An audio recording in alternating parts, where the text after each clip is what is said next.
Hello all of you, welcome back to my channel. मैं आज आप लोगों के लिए लेकर आ चुकी हूँ एक कलेक्टिव रीडिंग जिसका टॉपिक रहने वाला है कि who is coming in your life, like x और समवन एल्स, समवन न्यू।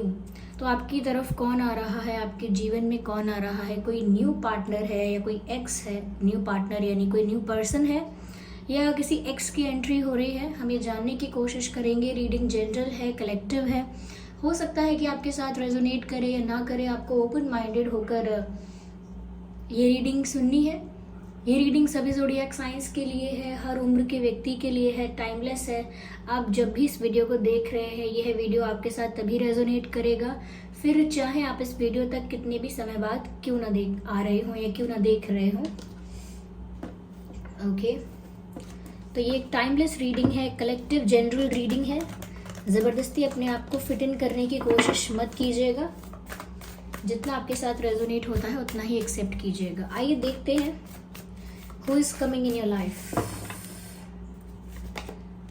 तो पहला कार्ड है टेम्परेंस, अगला कार्ड है 3 of swords. Okay, 3 of swords and the Fool card.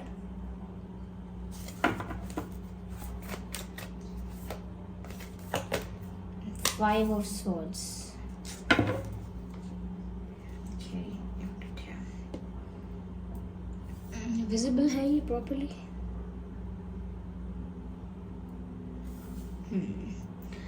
I hope viewers ये कार्ड्स प्रॉपरली दिख ही रहे होंगे। सबसे पहली चीज़, that who is coming in your life. देखिए, मुझे ऐसा लगता है ये कोई ऐसा इंसान आपके लाइफ में आ रहा है जिसके साथ आपका कनेक्शन रहा है। अगर आप लोग किसी न्यू पर्सन को एक्सपेक्ट कर रहे थे तो मैं देखिए आगे और क्लैरिफाई करूँगी तो बताती रहूँगी कि अगर कोई न्यू पर्सन की एंट्री हो सकती है तो मैं बताऊँगी। लेकिन मुझे अभी जो मैसेज चैनल हो रहा है यहाँ पर वो यही है व्यूअर्स, कि आप किसी ऐसे सिचुएशन में हो सकते हो या आपकी लाइफ में ऐसा फेज आया है जहाँ पर आप बहुत हार्ट ब्रोकन हो या अभी तक थे। अभी तक आप बहुत मायूस, उदास और आपका दिल टूटा हुआ था। कहीं ना कहीं हार्ट ब्रोकन, सैड और बहुत पेनफुल एनर्जी में थे। बहुत ज़्यादा शैटर्ड, बहुत ज़्यादा बिट्रेड और चीटेड फील कर रहे थे।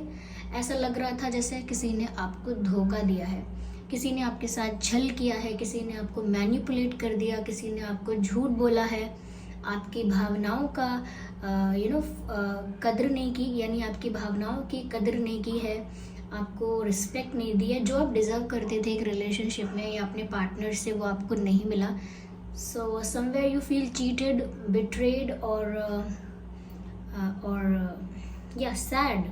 सो that's why you are looking in sad and painful energy. Yes, you're looking sad and internally or mentally you're not in peace. ऐसा लगता है इंटरनली आप बहुत ज़्यादा अंदर से बहुत ज़्यादा टूट चुके हैं। मन की शांति भी आप खो चुके हैं, आपका मन शांत नहीं है मोस्ट ऑफ द टाइम। 1-2 दिन बीत जाता हो तो बीत जाता हो बिना एंग्जाइटी के, नहीं तो आपके साथ एंग्जाइटी का इशू भी बहुत है, एंग्शियस बहुत फील करते हो आप, तो मन आपका विचलित रहता है, मन भी शांत नहीं है और दिल भी बहुत ज़्यादा टूटा हुआ है, दर्द बहुत है। तो लगता है सच में किसी ने आपको धोखा दिया, आपकी फीलिंग्स की कोई वैल्यू नहीं की, हो सकता है चीट किया या कैसे भी आपको फॉर ग्रांटेड लिया गया, और या हो सकता है किसी थर्ड पार्टी की वजह से, किसी आउटसाइड इंटरफेरेंस की वजह से आपका रिश्ता खराब हुआ था। तो ये कुछ रीजंस, ये कुछ सिचुएशंस दिख रहे हैं, पर जो बात मैंने बताई है वो कॉमन है। जो भी लोग ये रीडिंग देख रहे हैं उनके साथ ये बात अगर नहीं है तो शायद ये रीडिंग आपके लिए नहीं होगी। सबसे पहली चीज़ यहाँ पर ये है व्यूअर्स कि या तो अभी तक आप हार्ट ब्रोकन थे या अभी भी हैं। ये चीज़ अगर आपके साथ मैच नहीं कर रही है तो हो सकता है ये रीडिंग आपके लिए नहीं। मैंने स्टार्टिंग में बता दिया कि वो ज़्यादा आप अपना समय व्यर्थ करें। Okay, you can do something better. Okay, तो कोई और रीडिंग देख सकते हैं या कुछ और। ओके, तो उन लोगों के लिए है, मैंने बताया आपकी लाइफ में ये फेज चल रहा होगा। एंड सेकेंडली मुझे लगता है कि आप सबसे ज़्यादा इस समय रिलेशनशिप, पर्सन, प्यार सबसे पहले हीलिंग डिजर्व करते हैं, because you are not looking healed. आप हील्ड नहीं लग रहे हो, आप हैप्पी, हेल्दी, सेटिस्फाइड और कंप्लीट नहीं लग रहे हो। You are looking broken, you are looking sad. आपके चेहरे पर एक मायूसी है, एक उदासी है। और यहाँ पर सबसे पहले आपको अपने हार्ट को हील करना होगा। यहाँ टेम्परेंस का कार्ड भी है and it is just after the 3 of swords. Okay, तो ये दोनों कार्ड एक पेयर में है, साथ में है। दैट मीन्स यहाँ पर कि आपको सबसे पहले, क्योंकि हमारा प्रश्न रीडिंग का कुछ ऐसा है कि आपकी लाइफ में अब नेक्स्ट कौन आ रहा है, तो यहाँ पर एंजल्स आपको गाइड कर रहे हैं व्यूअर्स कि आपकी लाइफ में नेक्स्ट कोई भी आ रहा हो। Okay, before that you need healing, before that you need to heal yourself. उससे पहले आपको खुद को हील करना है, उससे पहले आपको अपने हार्ट को हील करना है, उससे पहले आपको अपनी मेंटल पीस को प्रिजर्व करना है, मेंटेन करना है, बनाए रखना है अपने मन की शांति को। क्योंकि जब तक आप इस तरह से इमोशनली शार्टर्ड और इमोशनली वीक और कहीं ना कहीं एक डिप्रेस्ड एनर्जी में, सैड एनर्जी में रहेंगे, लो एनर्जी में रहेंगे, तो आप गलत डिसीजन ले सकते हैं। ओके, लो एनर्जी में होने की वजह से अगर इमोशनल होकर आपने कोई डिसीजन ले लिया तो डिसीजन आपके लिए इतना अच्छा नहीं होगा, क्योंकि अभी आपका दिल टूटा हुआ है। ऐसे वक्त में अगर आप किसी को अलाउ करते हैं अपनी लाइफ में, किसी न्यू पर्सन को या किसी एक्स पर्सन को आप अपनी लाइफ में अलाउ करते हैं, तो दोनों की ही कॉन्सिक्वेंसेस होते हैं। क्या आप एक नए पर्सन के लिए रेडी हैं, मेंटली, इमोशनली प्रिपेयर्ड हैं? Are you open to new relationship और अ न्यू पर्सन? और अगर किसी एक्स को भी एक्सेप्ट किया या अलाउ किया अपनी लाइफ में, there will be consequences too, उसका भी कुछ परिणाम होगा। और वो सब सोचने समझने के लिए बहुत ज़रूरी है कि पहले आपका मन शांत हो जाए। और मन कैसे शांत होगा? जब तक आपका हार्ट हील नहीं होता है, जब तक आपको हीलिंग नहीं मिलती है, रिक्वायर्ड हीलिंग जब तक आपको नहीं मिलती है। आई थिंक आपको न्यू और ओल्ड का अगर ऑफर भी आता है तो आपको पहले अपनी हीलिंग पर ध्यान देना है कि सबसे पहले आपका हार्ट हील होना चाहिए और आप वापस से एक स्टेबल, पीसफुल, नॉर्मल, काम एनर्जी में आ जाइए। उसके बाद आप डिसाइड कीजिए कि आपको क्या चाहिए। That would be a good situation for you to understand the things and to take a decision. तब आपके लिए आसानी होगी सब कुछ समझने में और आपके लिए क्या अच्छा है उसे चुनने में। ओके, तो ये यहाँ पर मैं अपने मन से नहीं बोल रही हूँ यहाँ पर आपके लिए ही ये मैसेज आया है रीडिंग में, क्योंकि ये 3 ऑफ सॉर्ड्स का कार्ड इस तरह से कॉम्प्लीमेंट कर रहा है टेम्परेंस को, और शुड आई से कि टेम्परेंस का कार्ड 3 ऑफ सॉर्ड्स को जिस तरह से कॉम्प्लीमेंट कर रहा है। तो ये दिखता है कि क्या है अभी आपकी लाइफ में और आपको किस चीज़ की ज़रूरत है। सबसे पहले हीलिंग की ज़रूरत है। और देखिए, हीलिंग के लिए आप लोग पूछते हैं मैम कैसे हील करें अपने आप को। देखिए, मैं थोड़ा सा डिफरेंट आपको बताऊंगी। मेरा पर्सपेक्टिव थोड़ा डिफरेंट है। मैं ये नहीं कहूँगी कि मेरी बात सही है, बट मेरा अभी इसमें ओपिनियन अलग है। आपको किसी सेशन की, किसी थेरेपी की, किसी सेशन की, किसी रेकी हीलिंग की, of course these things work, लेकिन आपको इन सब चीज़ों की ज़रूरत नहीं पड़ेगी। Okay, because you are not depressed, you are just sad. ये फेज थोड़ा लो है, एनर्जी थोड़ी लो है, आप सैड फील कर रहे हैं, थोड़ा एंग्शियस फील कर रहे हैं। It is not that intense अभी तक, अभी इतना ज़्यादा इंटेंस नहीं है सिचुएशन कि आपको कोई हीलिंग सेशन लेना है या कोई थेरेपी लेनी है या कोई टैरो रीडिंग लेनी है। No, there is no need, कोई ज़रूरत नहीं है। क्योंकि ऐसा लगता है कि जैसे आप खुद को हील कर सकते हैं। ऐसा नहीं है कि आपके अंदर वो चीज़ नहीं है, वो शक्ति नहीं है कि आप खुद को हील कर पाएंगे कि नहीं। ऑफ कोर्स आप खुद को हील कर सकते हैं। इनफैक्ट मैं कहूँगी जितना अच्छे से आप खुद को हील कर पाएंगे कम टाइम में, उतना अच्छे से और उतना क्विकली कोई दूसरा आपको हील नहीं कर सकता। आप में खुद में वो बात है। इसीलिए इन चीज़ों के लिए भी किसी पर डिपेंड नहीं होना है। Do not seek help from others, do help your self. Okay, तो या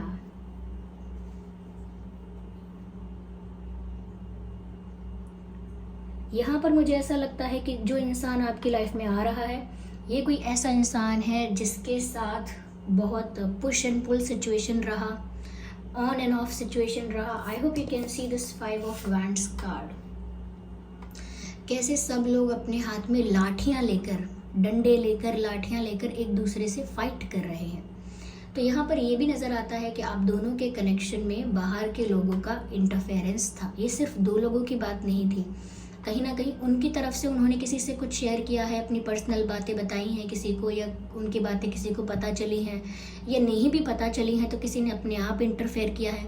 चाहे उनसे कुछ कहा हो, उन्हें इन्फ्लुएंस किया हो, या बीच में कोई हर्डल क्रिएट किया हो, कोई इशू क्रिएट किया हो सकता है। ये आपकी साइड से भी हो सकता है या कहीं से भी हो सकता है, कोई भी हो सकता है। फैमिली मेम्बर्स, जेलस लोग हैं, अगर कोई लोग जेलस हैं, कोई कार्मिक पार्टनर्स अगर रह चुके हैं, कोई एक्स पार्टनर्स अगर ऐसे हैं, तो यह हो सकता है कि सिचुएशन कुछ ऐसी थी जहाँ पर अपने आप ही एक्सटर्नल इंटरफेरेंस हो गया, आउटसाइड इंटरफेरेंस हो गया।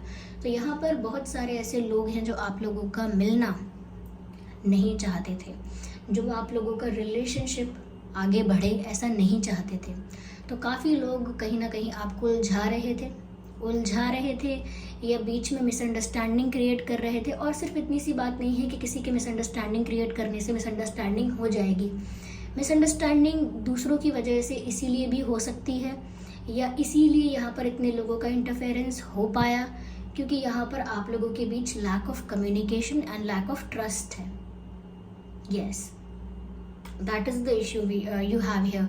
ऐसा लगता है कि जैसे आप जिस पर्सन के साथ अब तक डील कर रहे थे, जिसकी वजह से आपको हर्ट हुआ है, मुझे ऐसा लगता है उस इंसान के साथ आपका ट्रस्ट इशू था। हो सकता है वो आपको ट्रस्ट नहीं कर रहे थे, आप उनको नहीं कर रहे थे, और कम्युनिकेशन गैप भी बहुत था। There is lack of communication. तो आप क्या फील कर रहे हैं वो वहाँ तक पहुँच ही नहीं पाता था, उनका क्या पर्सपेक्टिव है वो आप तक नहीं पहुँच पाता था, और अभी भी दोनों को क्लैरिटी नहीं है कि दोनों के मन में आखिर विचार क्या है। ओके, तो यहाँ पर बाहर के इंटरफेरेंस की वजह से बात बिगड़ गई, जो कि संभल सकती थी अगर सिर्फ आप दोनों के बीच का इशू होता, लेकिन यहाँ पर लोग इन्वॉल्व हो गए।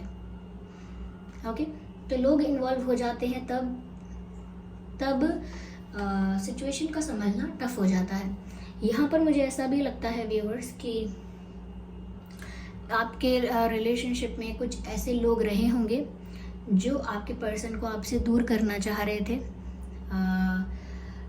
ऐसा लगता है जैसे यहाँ पर एक तरह का कंपटीशन भी था, क्योंकि यहाँ कोई ऐसे लोग भी नज़र आते हैं जो जेलस हैं, जो कहीं ना कहीं आप लोगों का प्यार देख के या आपके पर्सन का आपके प्रति अट्रैक्शन देखकर थोड़ा जेलस हो गए थे। वो चाहते थे कि आपके पर्सन उन्हें अटेंशन दें या उनको अप्रोच करें। तो जेलसी के चक्कर में हो सकता है कि उन्होंने आप लोगों के बीच मिसअंडरस्टैंडिंग्स क्रिएट कर दी, या कुछ आप समझ सकते हैं, कुछ ऐसी सिचुएशन क्रिएट हो गई जहाँ पर आपके पर्सन भी स्टक हो गए। यहाँ पर मुझे कंपटीशन सा लग रहा है, एक पुश एंड पुल सिचुएशन लग रही है, खींचातानी हो रही है, खींच रहा है कोई सिचुएशन को कि मेरी बात सुनो, या इधर देखो, इधर सुनो, इधर सुनो, इधर देखो। ऐसा लग रहा है कि जेलस लोग बहुत है यहाँ पर, और शायद वो आपके पर्सन को आपसे दूर करना चाहते हैं, या डिस्ट्रैक्ट कर रहे हैं, आपसे अलग ले जाना चाहते हैं, या चाहते हैं कि आपके पर्सन आपको आपके ऊपर अटेंशन ना देकर उनके ऊपर अटेंशन दें। तो कुछ ऐसे लोग हैं जो आपके साथ कंपटीशन फील करते हैं। ऐसा नहीं है कि आपने उनका कुछ बिगाड़ा है, क्योंकि ये जो पर्सन है आपकी तरफ अट्रैक्ट हुए इतना ज़्यादा, इस बात से किसी को जेलसी भी हो सकती है, और उस जेलसी की वजह से यहाँ पर थर्ड पार्टी का इन्वॉल्वमेंट भी हो सकता है, जैसा कि मैंने कहा। तो यहाँ पर खींचातानी इसी वजह से हो सकती है, और इसी वजह से यहाँ पर ऑन एंड ऑफ सिचुएशन है। तो यहाँ पर जिस इंसान के बारे में, जिस इंसान को लेकर मैं आपके लाइफ के जिस पर्सन को लेकर ये बातें कर रही हूँ, वो इंसान ही आपके साथ एक नई शुरुआत करेगा। The fool card. अभी जो चल रहा है ये टर्मोइल, ये ट्रबलसम सिचुएशन, इसके बाद परिस्थिति बदलेगी। It will take some time, और I don't know how much time it will take, but I can see that कि ये इंसान आपकी लाइफ में दोबारा आएगा, क्योंकि आपकी लाइफ में ट्रांसफॉर्मेशन होगा, और आप दोनों की लाइफ में ओवरऑल होगा ट्रांसफॉर्मेशन, और 360 डिग्री आपकी लाइफ टर्न करेगी, चेंज आएगा। तब तक आपकी भी हीलिंग हो चुकी होगी और ये पर्सन भी ऐसे थर्ड पार्टी प्रॉब्लम्स या ऐसे इंटरफेरेंसेस से फ्री हो चुके होंगे। तब इनका मन बनेगा कि वही इंसान मेरे लिए सही था, वही इंसान मेरे लिए सही है, मुझे उसके साथ एक न्यू बिगिनिंग करनी है, मुझे उसके साथ सब कुछ शुरू से शुरू करना है, मुझे उसके साथ एक और चांस चाहिए, एक सेकंड चांस चाहिए। तो ये इंसान आपके साथ एक नई शुरुआत करने आएंगे और तब भी इनको कोई रोकने का प्रयास करेगा स्टिल, बट तब ये रुकेंगे नहीं क्योंकि तब इन्हें आपके सिवा कुछ दिखेगा ही नहीं। ठीक है, तब ये रुकेंगे नहीं। तो यही व्यक्ति हैं जिनके साथ आपका कोई इशू हुआ है, लेकिन यही व्यक्ति हैं जो आपकी लाइफ में री एंटर करेंगे, दोबारा आपकी लाइफ में आएंगे और एक नई शुरुआत के इंटेंशन से आएंगे, एक न्यू बिगिनिंग के इंटेंशन से आएंगे। इस इंसान के पास कोई पेट हो सकता है या आपके पास कोई पेट हो सकता है। ठीक है, यस, ओके व्यूअर्स, चलिए मैं और क्लैरिफाई करती हूँ, जस्ट अ सेकेंड। आइए देखते हैं यहाँ पे और क्या मैसेजेस हैं। Spirits please guide us. Patience, मैंने कहा ना यही आपकी लाइफ में लौट कर आएंगे दोबारा, लेकिन उसके लिए पेशेंस रखना होगा क्योंकि ट्रांसफॉर्मेशन होगा, उसमें भी टाइम लगेगा। व्यूअर्स, आप लोगों की हीलिंग होगी, उसमें भी टाइम लगेगा। इनकी लाइफ से ऐसे लोग रिलीज होंगे जो इनके वेल विशर्स नहीं हैं, उसमें भी टाइम लगेगा। Things will take time. अगर आप पेशेंस रख सकते हैं तो ही आप इस पर्सन का इंतज़ार कीजिएगा, या आप ये भी सोच सकते हैं कि नहीं मैं इंटरेस्टेड नहीं हूँ, जो भी आपकी मर्ज़ी है। लेकिन यहाँ पर ऐसा लगता है कि जैसे पेशेंस रखना पड़ेगा। If you want to be this person again, if you are willingly ready, तो आपको पेशेंस तो रखना पड़ेगा because these things will take time.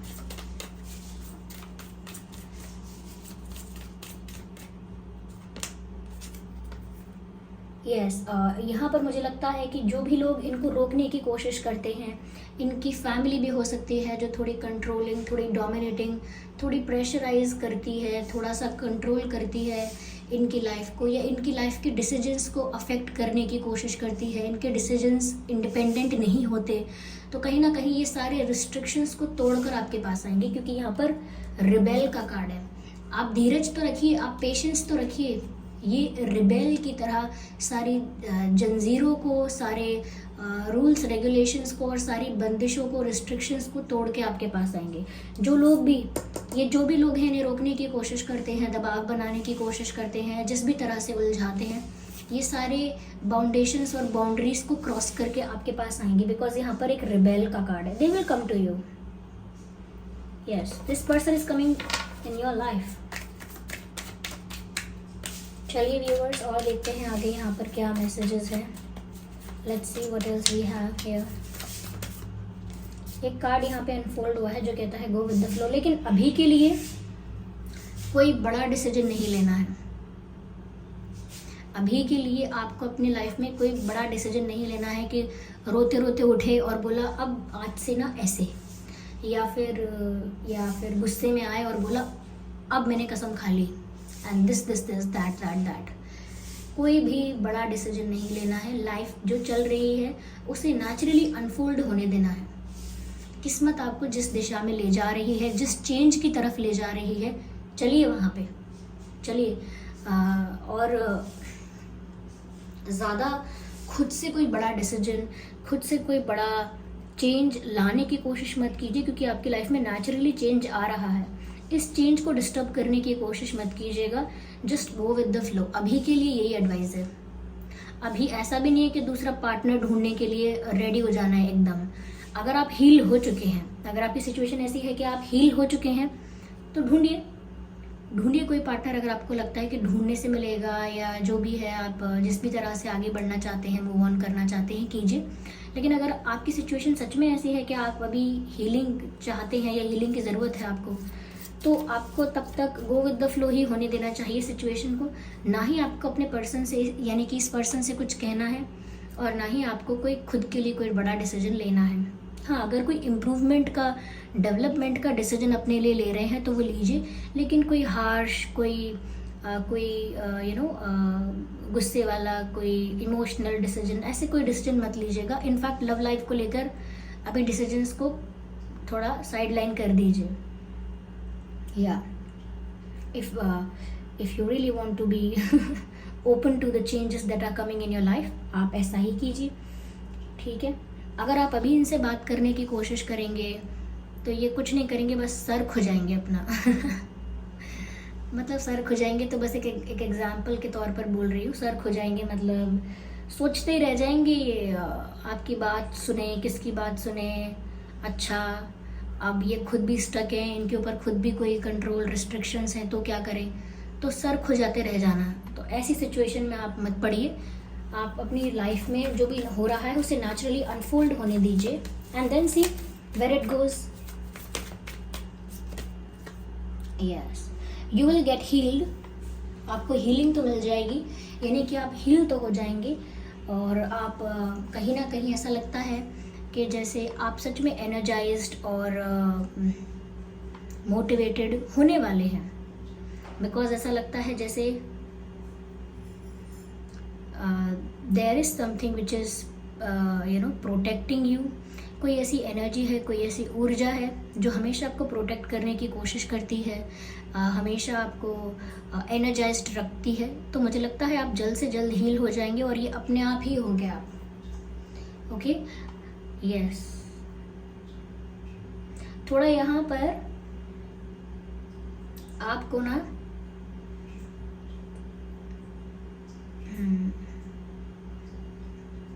थोड़ा सूर्य नमस्कार अच्छा रहेगा आपके लिए। अगर आप योगा करते हैं तो आप योगा में एक सूर्य नमस्कार भी होता है, अगर आप वो करेंगे, जैसे एकदम धूप में नहीं करना है सूर्य नमस्कार जब सूर्य सनराइज हुआ ही हुआ होता है, जैसे ही सन आया होता है, सन तो वहीं पर आया क्या हुआ होता है, लेकिन जैसे ही सनराइज होता है उसी वक्त अगर आप 2 मिनट 5 मिनट के लिए भी, 10 मिनट के लिए भी, या कुछ नंबर ऑफ टाइम्स अगर आप सूर्य नमस्कार करते हैं, हीलिंग आपकी जल्दी होगी। क्योंकि मुझे लगता है सन आपको ब्लेस करता है। सन ने आपके बर्थ चार्ट को भी ब्लेस कर रखा है, आपकी लाइफ को ब्लेस किया हुआ है। तो अगर आप सूर्य नमस्कार करते हैं या अगर अलग अलग ट्रेडिशन रिचुअल्स के हिसाब से कई लोग जल अर्पण करते हैं, that's also a different practice. लेकिन अगर आप सिर्फ सूर्य नमस्कार भी करते हैं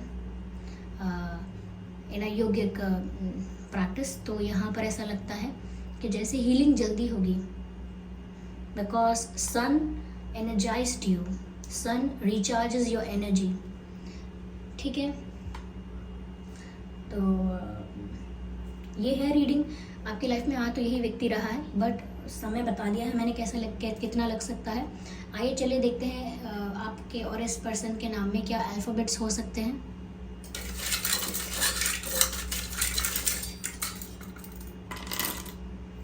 ये तो पहली चीज़ तो आ गई कि ये कोई एक्स ही है। ये अभी तो कोई न्यू पर्सन नहीं दिखा है मुझे यहाँ पे। आपके और उनके नाम में पी हो सकता है, M, PM, E, D, DJ, Z, A,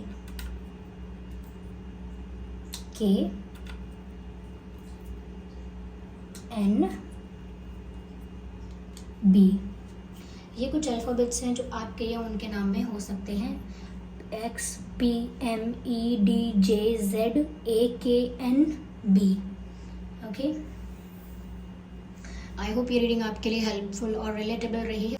अगर इस रीडिंग ने आपको थोड़ा भी हेल्प किया है, आपकी सिचुएशन से रिलेट करती है, तो वीडियो को लाइक ज़रूर करें, कमेंट करके बताएं कितने % आपकी सिचुएशन से रेजोनेट करती है।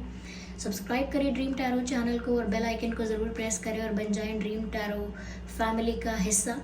ओके, इस बात का ध्यान रखिएगा कि मैं पर्सनल रीडिंग्स नहीं देती हूँ, तो कमेंट्स में दिए हुए किसी भी कॉन्टैक्ट डिटेल का विश्वास ना करें। ओके, और अपना ध्यान रखें।